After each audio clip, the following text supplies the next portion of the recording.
আসলে আমরা যারা নতুন সৌদি আরবে আসতে চাই তারা আমরা দুইটা ভুলের কারণে আমাদের প্রচণ্ড লেভেলের ক্ষতি হয়ে যায়।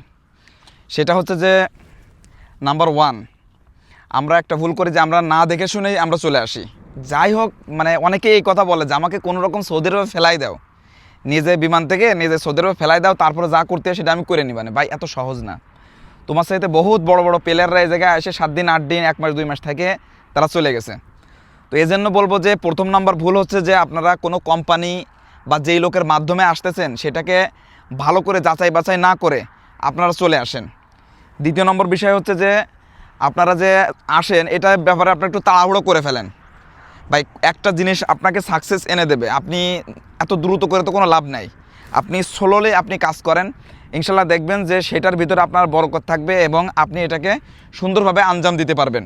তো এই জন্য বলবো যে এই দুইটা ভুল আমরা না করি। এক নম্বর হচ্ছে যে না দেখে শুনে আমরা যেন না আসি, আর দ্বিতীয় নম্বর হচ্ছে যে আমরা অবশ্যই যেন একটু ধীরতা অবলম্বন করি।